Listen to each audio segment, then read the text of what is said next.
కర్నూలు జిల్లా నగర శివారున fourth town పరిధిలో 8 నెలల బాలుడు అదృశ్యమయ్యాడు. శనివారం అర్ధరాత్రి గుర్తు తెలియని వ్యక్తులు తమ బిడ్డను అపహరించారని తల్లిదండ్రులు అజిత్ రాథోడ్, ఆశా బాటేయులు పోలీసులకు ఫిర్యాదు చేశారు. కర్నూలు నగరంలోని తాజ్ ఫంక్షన్ హాల్ వద్ద రోడ్డు పక్కన టెడ్డీ బేర్ లాంటి బొమ్మలు, సైకిళ్లు అమ్ముకుంటూ వారు జీవనం సాగిస్తున్నారు. ఈ ఘటన నేపథ్యంలో పోలీసులు ముమ్మర గాలింపు చర్యలు చేపట్టారు. దీంతో తమ బిడ్డను తమ దగ్గరికి చేర్చాలని తల్లిదండ్రులు ఆవేదన వ్యక్తం చేస్తున్నారు. బాధితులు న్యూఢిల్లీ బకరావాలా ప్రాంతానికి చెందిన వలసదారులమని, బతుకు తెరువు కోసం ఇక్కడ బతుకుతున్నట్లు తెలిపారు. పోలీసులు సీసీ కెమెరాల ద్వారా బాలుడి జాడ కనుక్కునే ప్రయత్నం చేస్తున్నారు. పోలీసులు రాష్ట్ర సీఎం చంద్రబాబు తమపై దయ ఉంచి తమ బిడ్డను వెతికి పెట్టాలని 2 చేతులు జోడించి వేడుకుంటున్నారు.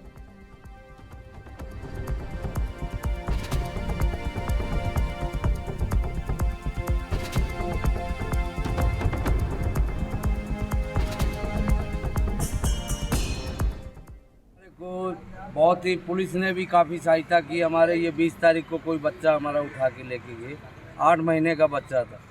लेकिन पुलिस हमारी, यहाँ के नेता हमारे इतनी मदद कर रहे हैं कि पूरी रात वो यहाँ पर जागते रहते और तहकीकात करते, लेकिन हमारा बच्चा मिल जाए साहब, बड़ी मेहरबानी।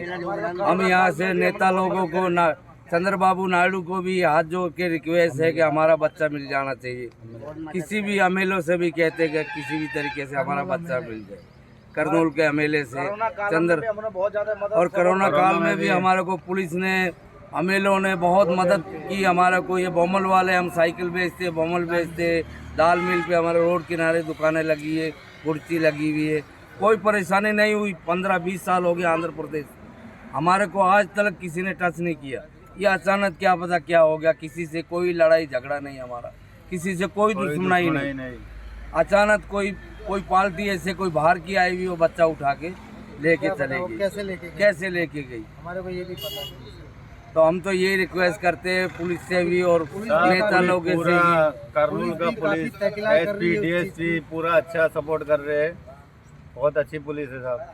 रात के 3:30 बजे रात को भी एसएपी आके, डीसीपी आके इधर बैठते हैं। पूरी रात उनकी तहकीकात, पूरे करनूल के कैमरे वगैरह, पूरे एक घर के रोडों के सभी चेक कर रहे हैं बच्चे के लिए। अभी तक निकले हुए वो पूरा उनको एक मौज खा के पूरे 12 घंटे गुजारे हमारे सामने। ఓకే, దీనిపై మరింత సమాచారం మా రిపోర్టర్ బసవరాజ్ అందిస్తారు. బసవరాజ్ చెప్పండి. వెంకటేష్, ఏదైతే 8 నెలల ఆకాష్ అనే బాలుడు ఇక్కడ కిడ్నాప్ గురి కావడము కర్నూలులో కలకలం రేపుతూ ఉంది. అంటే ఈ సంచార జాతులు, అంటే న్యూఢిల్లీకి సమీపంలో ఉన్న ఈ సంచార జాతుల వారు గత 6-7 ఏళ్లుగా కర్నూలు వచ్చి స్థిరపడ్డారు. అయితే రోడ్డు, అంటే ప్రధాన రోడ్డు పక్కన, అంటే టెడ్డీ బేర్లు కావచ్చు, లేదా పిల్లల ఆట వస్తువులు కావచ్చు, సైకిల్ కావచ్చు, ఇలాంటివి అమ్ముకుంటూ జీవనం సాగిస్తూ ఉన్నారు.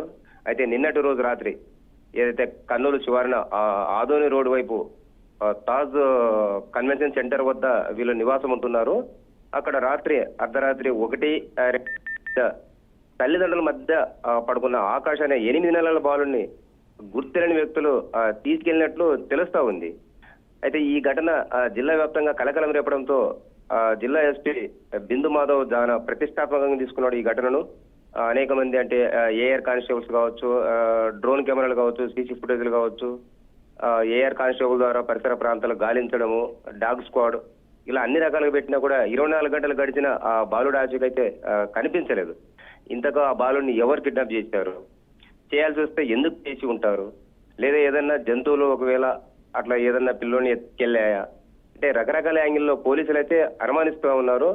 బట్ ఇప్పటి వరకు అయితే ఎట్లాంటి ఆచూకీ తెలియకపోవడంతో తల్లిదండ్రులు చాలా ఆందోళన వ్యక్తం చేస్తున్నారు. పోలీస్ యంత్రాంగము, రాష్ట్ర ముఖ్యమంత్రి చంద్రబాబు మా బిడ్డ పట్ల కొంచెం శ్రద్ధ వహించి మా బిడ్డను మాకు తీసుకురావాలి, లేదా కనిపెట్టాలి, లేదా పట్టుకోవాలి, దొంగలను కఠినంగా శిక్షించాలి అని కోరుతున్న పరిస్థితి కనిపిస్తూ ఉంది. అయితే పోలీసులు అయితే యావత్ యంత్రాంగం 2 రోజులుగా ఈ సంచార జాతుల వాళ్ళు ఏదైతే టెంట్లు వేసుకున్నారో అక్కడే ఉండి గాలిస్తున్న పరిస్థితి కనిపిస్తూ ఉంది. అంటే అటువైపు ఏదైతే ఆ పరిసర ప్రాంతాల్లో, అంటే ప్రతిరోజు కొందరు తాగుబోతులు, అంటే మద్యం ప్రియులు అక్కడ తాగడానికి వస్తున్నారని, మరి అలాంటి వారు ఎవరైనా తీసుకెళ్లారా, లేకపోతే వ్యక్తిగతంగా వాళ్ళలో వాళ్ళకి ఏదైనా గొడవలు ఉన్నాయా, అంటే పలు విధాలుగా పోలీసులు అయితే దీని గురించి చాలా విచారిస్తున్నారు. అయితే ఇప్పటికీ ఎలాంటి ఆచూకైతే కనిపించలేదు వెంకటేష్. ఆ తల్లిదండ్రులు లేదా అవ్వతాతలు వాళ్ళు రోధిస్తూ అంటే తెలుగు సరిగా రాకపోవడంతో వాళ్ళు ఇందులోనే వాళ్ళు బాధలు చెప్తా ఉన్నారు. మేము బతకడానికి వచ్చాము, కరోనా కంటే ముందు 5-6 ఏళ్ళకి ఇక్కడే స్థిరపడ్డాము, ఎప్పుడు ఇలాంటి ఘటనలు జరగలేదు, అయినా మేము జీవనం సాగిస్తూ ఎవరైనా తాగుబోతులు మమ్మల్ని బెదిరించినా వాళ్ళకి 1000-500 ఇచ్చుకుంటాం, కానీ ఇలా దౌర్జన్యం చేస్తున్నారని పోలీసులకు కూడా ఎప్పుడు మేము చెప్పలేదు. ఎందుకంటే ఎవరితో వైర విభేదాలు లేవని చెప్తా ఉన్నారు. మరి దేవుని దయతో అంటే స్థానికులు దాన్ని బట్టి లేదా పోలీసులు చేస్తున్న సర్చింగ్ బట్టి దేవుని దయ వల్ల పిల్లోడు దొరకాలని కూడా అందరూ కోరుకున్న పరిస్థితి. మరి రేపటికి ఏ విషయము ఎట్లా అనేది తెలియాల్సింది వెంకటేష్. ఓకే, అది ఏ విధంగా గాలిస్తున్నారు పోలీసులు బసవరాజ్ చెప్పండి. అయితే ఈ రోజు అయితే ఈవినింగ్ ఏఆర్ కానిస్టేబుల్స్ ద్వారా ఒక 30 మెంబర్స్ అక్కడికి వచ్చారు. అక్కడికి వచ్చి వీళ్ళు రోడ్డుకి అంటే ప్రధాన రోడ్డుకి పక్కన ఒక గుడారం మాదిరి వేసుకుని ఉన్నారు కాబట్టి ఆ పరిసర ప్రాంతాలంతా కంప చెట్లు ముళ్ళ కంపలతో భారీగా నిండిపోయింది. అంటే అక్కడ వీళ్ళు ఏఆర్ కానిస్టేబుల్ సిబ్బంది అయితే అంటే చెట్ల పొదల్లోనా లేకపోతే ముళ్ళ కంపల్లోనా ఈ రోజు అయితే వెతకడం మొదలు పెట్టారు. అదేవిధంగా డ్రోన్ కెమెరా తీసుకొచ్చి ఆ డ్రోన్ కెమెరా ద్వారా ఏదన్నా ఒకవేళ జంతువులు తీసుకెళ్ళినట్లయితే లేదా ఎక్కడైనా పిల్లోడు బాడీ పడేసి ఉన్నారేమో అట్లా కనుక్కోవడానికి కూడా డ్రోన్ కెమెరా సహాయాన్ని అయితే పోలీసులు తీసుకున్న పరిస్థితి. అదేవిధంగా నిన్న అర్ధరాత్రి 2 గంటల సమయంలో ఒక వ్యక్తి అయితే అటుగా స్కూటర్ మీద వెళ్ళినట్లు సీసీ ఫుటేజ్ లో పోలీసులు గుర్తించారు. అయితే ఆ రాత్రిపూట కావడం వల్ల ఆ స్కూటర్ ఎవరు ఆ వ్యక్తి ఎవరు అనేది అంటే క్లోజప్ లో ట్రేస్ అవుట్ చేసే క్రమంలో బండి నంబర్స్ కానీ లేదా నేమ్ ప్లేట్ కానీ కనిపించట్లేదు, పగిలిపోతా ఉంది. దాన్ని ఎట్లా ఛేదించాలనే దిశగా కూడా ఆలోచన చేస్తూ ఉన్నారు. మరొక కోణంలో అంటే ఇటీవల కొంత క్షుద్ర పూజల కోసం అంటే గుప్త నిధులు ఏదైనా ఉన్నప్పుడు క్షుద్ర పూజలు చేయడానికి మనిషిని బలివ్వడము జరుగుతూ ఉంది. ఆ కోణంలో కూడా ఎవరైనా అలాంటి వాళ్ళు ఈ పసిబాలుని ఏదైనా అపహరించారా అనే యాంగిల్లో కూడా ఆలోచన చేస్తూ ఉన్నారు. రైట్.